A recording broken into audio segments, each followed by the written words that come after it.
Good afternoon, and thank you for joining us today. My name is Betsy. I'd like to welcome you to today's webinar, which is creating an action plan for your remote job search. I am going to give about a minute just to let everybody log on and give them time to kind of get situated before we jump into things. We will be taking questions at the end of the half hour, so please do put your questions within the webinar chat section.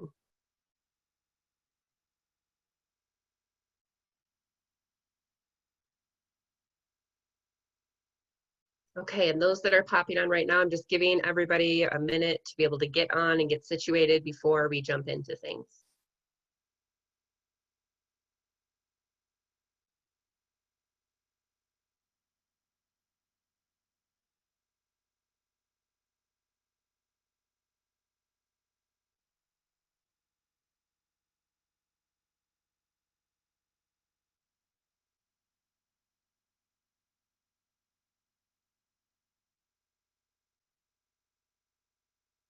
Alrighty, for those popping on right now, just giving everybody about a minute or two to be able to pop on and get situated before we jump into the webinar.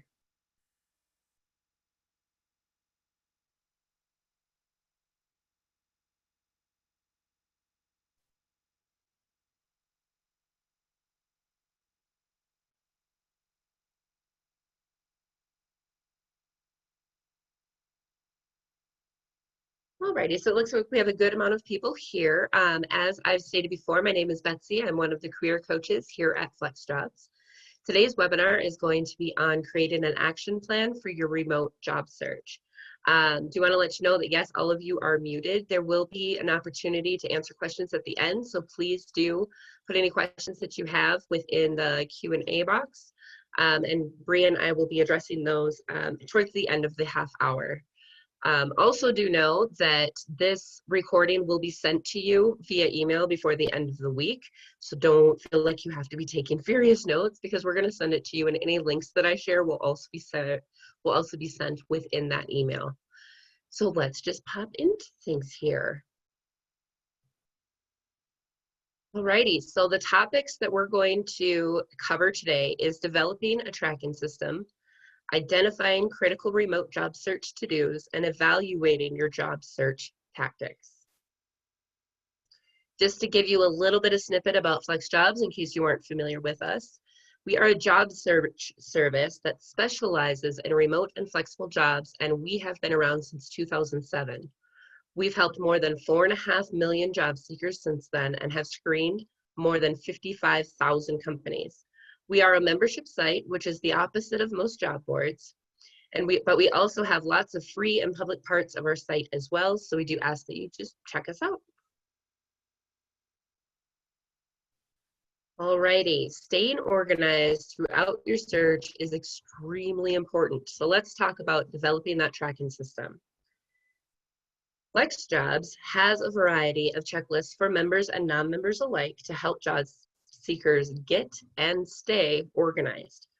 I've pulled together the few of our the checklists that we most often recommend to our job seekers as career coaches here at FlexJobs, which include the job search checklist, resumes, job interview checklist, networking checklist, the checklist for career changers, because we get a lot of those, and work-life balance checklist as well. Like I stated, these links will be available within the follow-up email that you're going to receive by the end of the week.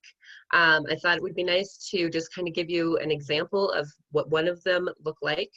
So let me click on the right thing here. Oh, there we go. Okay, so this is our job search checklist. Just kind of going over like, where am I going wrong in case you're getting frustrated within your job search. There's some really good tips and tricks on here, just kind of reminders of, okay, are you doing these things so that you can be proactive as you work along? Are you targeting your job search? Have you made a list of large and small companies that you're interested in? Are you tailoring your resume and cover letter for each specific position that you're going towards? Just kind of going down this list here. Is your email box able to receive new messages? Just as a pointer, generally speaking, a lot of times people that have Yahoo, sometimes their email just disappears. So maybe setting up a Gmail, those types of things. So like I said, there's a lot of things on here just to kind of give you an idea of where things may be going wrong if you feel that your job search isn't moving as quickly as you would like.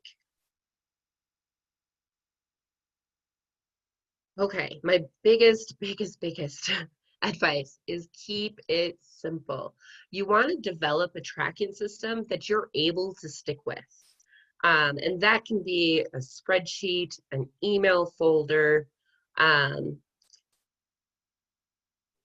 something along those lines. Some people even still do paper files just to be able to have that information at your fingertips and be able to really track what you're doing, what you haven't been doing, so that you can continue moving forward. Within your tracking system, identify those key activities, skill building, company research, application submissions, networking. Also set realistic goals for each day. Job search it's a marathon, it's not a sprint, generally speaking. So, one application a day and one networking contact. Just keep it to where it's doable for you so that you can continue moving forward. Job search always takes longer than we think it should. I tell customers all the time that are getting frustrated that, in all honesty, when I moved across the country like 18 months ago and I started looking for positions, I had to coach myself because I was getting really frustrated that I had put applications out there, I was getting interviews, but it wasn't at the caliber that I thought it should be. And I went back to my spreadsheet. Okay, how many have you applied for? How many interviews you're getting? And in all honesty, I was doing okay. On average, it takes 10 to 20 applications before you get an interview. You can take 10 to 15 interviews before you land that position. Now, granted, some are going to move faster, some fields are going to move slower, but if you keep that in mind, if you've submitted 5 applications and you haven't heard anything in 2 weeks, that could be normal. Or you could just need to follow up and put that on your job action plan. But really, truly having that system to keep you organized, but also to just keep you positive as you're moving forward, because job search, some days it's grinding, and sometimes we need to be our best advocate. Okay, so critical remote job search to-dos. Well, remote job search is similar to the traditional format. There are some crucial steps in the process that can improve your chances of landing that remote position. So while you want some wiggle room in your search, it's important to do an internal assessment of what type of jobs, industries, work schedules, and amount of remote schedule you want, so that you don't feel overwhelmed with too many options. In addition, as you search, it's imperative that you know that just because a position is remote doesn't necessarily mean that that organization is able to hire within your locale. So be sure when you are looking for remote jobs that they're able to hire within the state that you live in, within the country you live in, those types of things. On FlexJobs, you're able to actually use our advanced functions to put your location in. And it will give you kind of a heads up if it is outside of your territory as you go to apply for a position. But sometimes people catch it and sometimes people don't. So just as an example, if I was job searching, I live in Colorado, so I'm going to put Colorado in so that it kicks out any organizations that, let's say, only hire in Texas. If you are looking at positions that aren't on FlexJobs, because we know we're not the be-all end-all of remote positions out there, I highly recommend, if it's something that like pops up on your LinkedIn, go to their company website and see where they're hiring, check in with their HR manager and see if they are able to hire where you are living. The next step with tailoring your resume and cover letter. The majority of medium and large employers are using what are called applicant tracking systems, or ATS. So what that is that it's a computer is comparing your resume to their job description. And if you don't have their key terms and phrases or the right formatting, the computer system could just basically it eats your resume and it's not going to make it to a human being. So it's going to be really important to make sure that your formatting that you have in place and is ATS friendly, what we call ATS friendly, but then also with every position that you apply for, that you make sure that you have those key terms, qualifications that they're looking for reflected upon your resume. In addition, remote employers are always looking for people that have self-initiative, are great at problem solving, communication skills, not only verbal, being able to reflect that you have good written communication skills, because that's how we're collaborating much of the time, a growth mindset, and some technology skills. Not that you have to be super techie, but being able to use platforms such as Google Drive, Slack, Zoom, those types of things, made sure that you get that onto your resume to be able to reflect that to them can be highly important. And then as with non-remote employers, networking can be really crucial in your search. So we highly recommend start with grassroots, pull together an email of what you're looking for, what your qualifications are, and send it out to your family, send it out to your friends, former colleagues, those types of things, letting them know what you're looking for. Because a lot of the marketplace, whether it be remote or not remote, is what we call the silent marketplace. So it may not necessarily be listed, but they do have an opening, or if it is listed, there's a lot of competition. So having that in of somebody within your network can really be beneficial. In addition, utilizing LinkedIn, they have networking groups that you can be a part of. FlexJobs has a networking group for remote job seekers as well, but then also looking at your industry specific groups so that you can make connections there as well. Oops. Oh my God, sorry, a little fast there. My mouse got a little crazy. Okay, the next thing that you want to make sure that you're doing is evaluating your process or your progress throughout your search. It's going to be very important to not just get stuck in, well, this is what I started and this is what I'm going to stick with. Test things out for at least 30 days. Networking, how many applications are you sending? Are you following up with employers a week after you applied, etc. After those 30 days, evaluate your tactics. What's working? What isn't working? And then what is working, put more focus onto that. Take off focus from what isn't really generating a lot of response for you. And then maybe add in some other things to mix it up as well. And continually do this, every couple of weeks, just kind of evaluate. If you're not hearing back and you are following up, like what's going on? Maybe the formatting in your resume isn't very good. Maybe you're networking with the wrong people, those types of things. And also keep it in mind, I know I said previously for the ATS, have those key skills and qualifications listed upon your resume, but do know that you don't have to have 100% of what's listed on that job description. Generally speaking, employers are looking for about 70%, and then the ability and eagerness to learn the rest. So I just want to put that caveat in there in case somebody has a personality like mine that I want to be able to check off every box. You don't necessarily have to do that, but do know that those ATS are looking for those key terms, so try to get them in as many as possible so that you can highlight those skills that they're looking for, even if you're missing a couple that they don't have.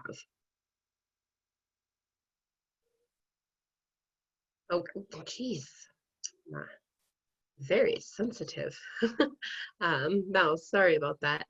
Okay, so next for your action steps to move forward after this webinar here, work through those checklists that fit your circumstances.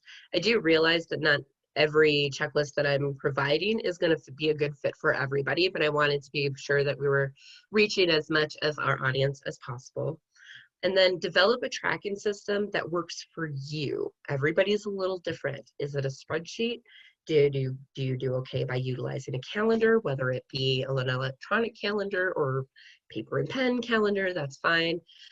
Our file system. And then also for FlexJobs member, in case you aren't aware, I do want to let you know about something that we implemented a few months ago. I don't remember exactly when, that I think is amazing.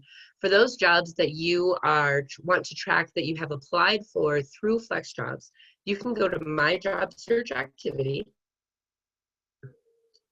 and then wait for my internet. There we go. Which gives you the activities log to begin with. But then let's say like job applications.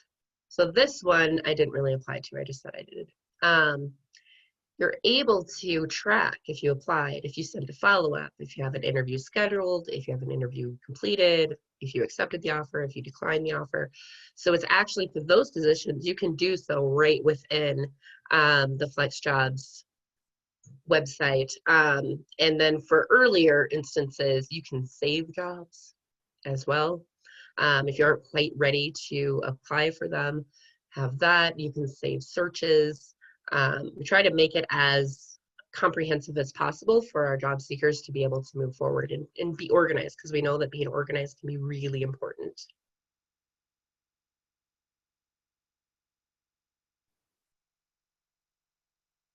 Alrighty.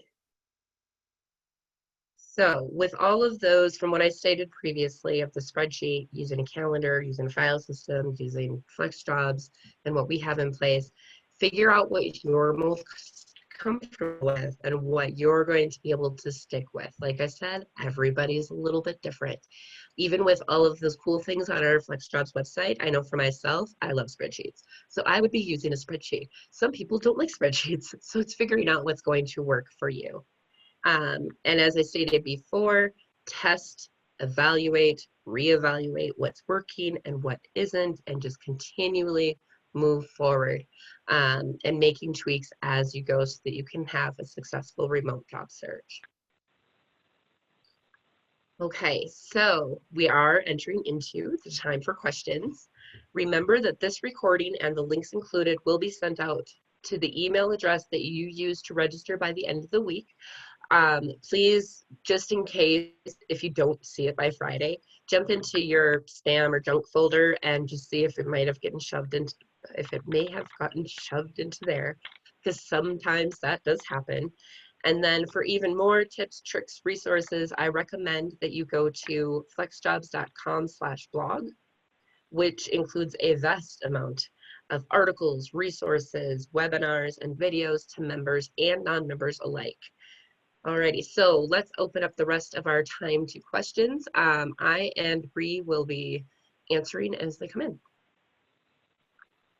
All right, thank you very much, Betsy. That was great. And we do have lots of questions coming in. Some of these are about the job search more generally, so you can put on your wider career coach hat because we've got lots of questions about those. Which you are very used to answering from the Q&A. It's all part of the process, though. Once we get these questions answered, they can put these steps in their checklist and they'll be all set. Okay, so this question is coming in. Our top question at the moment is, how do you do a self-evaluation to figure out what you really should be doing next? So she gives some examples: taking an assessment for your career, education on where you've come so far. Before you can target, you need to step back. What questions should you ask yourself? And how can you be realistic based on your background of where you can go next? So I think this is more going into the almost the career change side of things on how to actually evaluate. So could you just talk about some of the first steps people can take towards that part of career change, the beginning? Sure. Just as a caveat, we do have the 4-step plan for career changers as one of our articles within our site, and I'm just going to make a note. I'll put that in the links too. Thank you. Yep. So that I love that list because it's really comprehensive and helps walk you through different steps on how to do so. One of the major things with kind of figuring out what you want to be able to do is really taking that self-assessment, looking back over your career. What are the things that brought you joy when you were, because we always have jobs, like, generally speaking, we don't like 100% of it, but like 80% of it. That's my goal, is get people into jobs, they like 80% of it. So those are the tasks and responsibilities of when you start doing them, where do you get lost? Like lose track of time. That's, generally speaking, that's the avenue that you really want to explore in moving forward. And also bringing into mind, when you are doing that self-assessment, what are the parts that you absolutely dread? So that you know what to veer away from. Not to say that you wouldn't necessarily have those responsibilities or tasks within a position, but wanting to make sure that that isn't the 80% of what you want to move forward in. And then also doing, I mean, let's just be honest, do some salary research too. As you start coming up with a few different ideas of what you may want to do, go to salary.com, go to glassdoor.com, figure out if that is going to be able to have you at the income level that you want. Yes, I think that's one of the most practical things that you can do. I hate to say it, but it's true. Yes. Okay, so the next question that is the most popular now is there a way to quote unquote see your resume as an ATS system would see it? I.e., do the bullet points mess up the formatting and the readability? Do you have any resources for that? Yes, actually, if you use JobScan, which we have a relationship with, you can upload your resume and then copy and paste job description on there, and it will do an analysis, but it'll show you how it's copying over. Now, one thing to keep in mind is that it's a little bit friendlier actually than some of the ATS. So do be careful with your formatting. Just as a note of, you know, ATS, they can't read anything in the header and footers, generally speaking. They don't like columns, margins outside of 0.5, text boxes, tables. Some it's okay with, but some it isn't. So we like to kind of be on the safe side with that, and no graphics. So just bringing it back to a more traditional, doesn't have to be boring. You can add a bit of color, like in headings and such, but bring it back to a more traditional format instead of using templates, because those just get a little too fancy for ATS. Yes, indeed. And I just put the link to JobScan in the chat so everyone can check that out. Okay, this is the next most popular question. My experience is random: real estate, sales, and mental, behavioral, autism, healthcare. My resume looks good, thanks to you guys. You're welcome. But I think this is deterring employers, the randomness that she feels her background has. What should you do if you have a varied background? Okay, so that's going to depend on some employers, and you may be bumping up against that where they're like, why is all of this on here? So maybe taking out, depending on what you're going forward in, really start highlighting those skills and that experiences more so than what your background was in, can be beneficial. Some employers will like that you have that varied experience because it can show that you're adaptable and you have those transferable skills, but it's making sure that you're able to reflect that you have those transferable skills instead of distracting them. That first physical read of a resume from an actual human being, we have 4 to maybe 11 seconds to catch their attention. So if there's anything on your resume that they're having red flags or they're just, well, what is this? We don't want to detract from that. We really want to highlight what they're looking for. Absolutely. Okay, so let's see, another question. Oh, so this is more related to the situation that many of us find ourselves in now, most of us, being impacted by COVID-19. This person is asking, should I address this time of unemployment in my cover letter or resume? So unemployment due to COVID-19, should you mention that someplace when you're applying? Yes. And whether it's COVID-19 or not COVID-19, we highly recommend that you put in a career break from whenever you were laid off to present or current, and then just put a bullet in there, say due to COVID-19. That way, the ATS is going to grab those dates from wherever to current, and also it answers the question, and the employer doesn't, like I said, 4 to 11 seconds.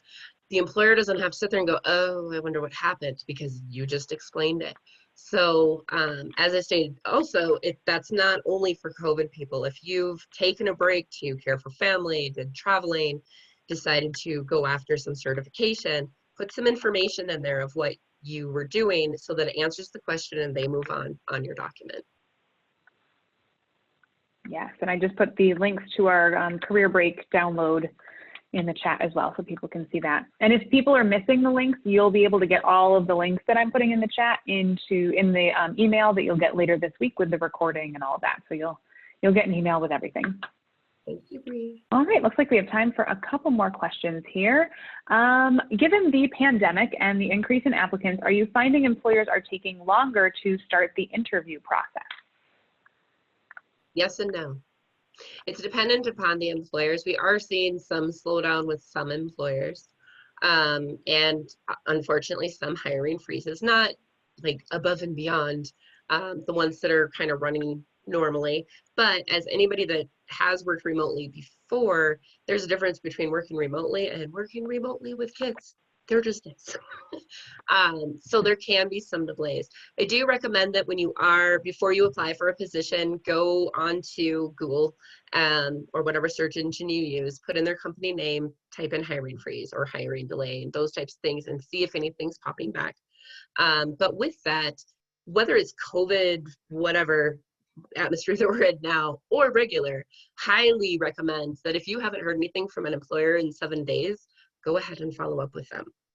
A lot of people just apply and their materials go into a black hole and they don't realize. If you do a little bit of digging on their webpage, on LinkedIn, on Twitter, you can usually find an HR representative or a hiring manager that you can just briefly connect with, make sure that they got your hiring materials, that are your application materials, and get that communication going so that if there is a delay, they make you aware that there's a delay.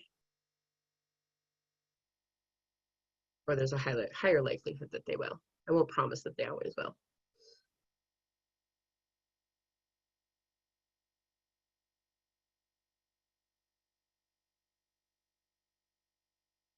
Did I lose you, Bree? Oh, I was on mute that whole time. Sorry about that. It's okay. I was talking. Okay, so the next question is also COVID related. Should people expect lower salaries because of COVID-19? I'm gonna let you answer that one, Bree, because I haven't heard anything about that, but maybe I don't. No, yeah, no, I haven't heard anything like that either. I think if anything, it sort of depends on how this recession, economic downturn turns out, how long it lasts. After the last recession, we saw everything was pretty stagnant for a number of years. There were not lots of regular increases in salary and things like that. But no, we haven't seen, in terms of any, evidence in job listings or reports from employers or even reports from job seekers, any evidence that salaries have decreased already as a result of COVID. So if anything, it's just kind of paying attention to the wider economic situation. But at the moment, I think the answer is no so far. Yeah, I kind of figured it would have come across our desk if we'd heard that, but wanted to make sure. Thanks. Yes. No, yeah, no, happy to help. Yeah, there's a lot of it depends answers in this environment, and always for job seeking. Okay, so let's do maybe 2 more questions here. Any suggestions to deal with ageism on the resume? Yes. Number 1, generally speaking, a resume only reflects 10 years, possibly 15 if it makes sense for the position that you're applying. Now, if you've been with the same organization for 20, 25 years, obviously you have to have those dates on there. But if not, then we highly recommend shorten that up. Resumes should not be longer than 2 pages, generally speaking. And then really, whether we're 40 or above or not, reflecting your technology skills is going to be exceptionally important, because a lot of times that's the fear if somebody is going to project ageism, is that somebody won't have those tech skills. So make sure that you reflect that you do. In addition, it's little things like back in the day, we used to put an objective down on a resume. That's a no-no. Now it's put in a summary, your key skills section, instead of an objective, because if you put an objective in, it automatically lets them know that you're over 40. Take the dates off of your education unless you're a recent graduate. And don't put references on your resume, and also don't even put in references available upon request, because that also reflects we're over 40. Employers know that if they ask for references, you're going to supply them, so we don't have to put that on the document. Another thing to do is somewhat with ageism, but a little bit not. On resumes, I remember when I was earlier in the employment services field, we always use Times Roman, always. That's what you do. That's no longer the case. You can for your headers or titles, but within the body of the text, we recommend that you use the sans serif, such as Calibri, Arial, or Tahoma, because it's easier to read on smart devices. So that's the number one reason. But the number two is that it will reflect that you're an older job seeker because you're using that Times New Roman, and that was the rule back in the day. Yeah, those are such good points. Those little details can go a long way, just to stopping that thing that happens in a person's brain where they're making assumptions about you based on, you know, tiny little triggers like that, and they don't even realize they're doing it. But it all adds up. Or even and I did put address. A link. Sorry. Oh yes, no, go Betsy. That's a good one. Don't have AOL. Don't do it. And even like Hotmail, they just use a Gmail or something that's more current than that, because that automatically, especially with the AOL, if you've still got it, and I run into more people than I thought I would, that shows that you've been using the same email address since the 90s. And if we have somebody that was born in the 90s reading our information, they may automatically just go there, and we want to take away that possibility as much as possible. Yeah, and one of the things we've noticed working with coaches or clients lately is that Gmail is much better at dealing with what's a real email address or a real email versus a spam message, and is like less likely to filter out emails from recruiters and things that you would actually want to get as spam, or emails from your coaching, your coaches at FlexJobs, which seem, right. Yes, and we've noticed when people have Yahoo addresses and Comcast and AOL and things like that, that their messages go to spam much more easily. The spam filters don't seem to be quite as sensitive as they should be. So that's another good reason. Yep. All right, so let's do one last question here. I know we're just a couple minutes over. Let's see. Oh, they just all switched. These thumbs up mean that the questions shift every now and then. Let me see here. Oh, okay, here's a question about kind of the current situation. If you're furloughed and you don't know if you'll be brought back on board at the end of this whole situation, do you leave your employer status as current on your resume? I'm thinking about that one too. Right? Yeah, you can see my expression. I'm gonna say yes. That's where my gut went also. But do know, yes. You know, it could come up. If you get into the interview, you should probably let them know that you're furloughed. We're in that weird place right now with COVID. So yes, but yeah, I agree. I think leaving it current. I mean, it is the truth. Yep. All right. Well, Betsy, thank you very much. I know most of the questions that came in were more job search process oriented, but now people can kind of get their head around those pieces and add them to their tracking sheets or tracking system, however they decide to devise that. But no, thank you very much. And I will leave it up to you to close things out. All right. Thank you very much, Bree. Appreciate it. So for those people that did have those more job search specific questions, like I stated before, I highly recommend go to the FlexJobs blog section, look at our webinars, look at our resources that we have there, because a lot of the questions that you've had will be focused towards that. And then you can just gain some more information off of that. I do appreciate everybody being here today. Do remember that this webinar recording will be sent to you by the end of the week with all of those links that we discussed previously. So I am going to get us off of here, and I really appreciate you all being here, and we look forward to seeing you next week for our next webinar. Have a great day.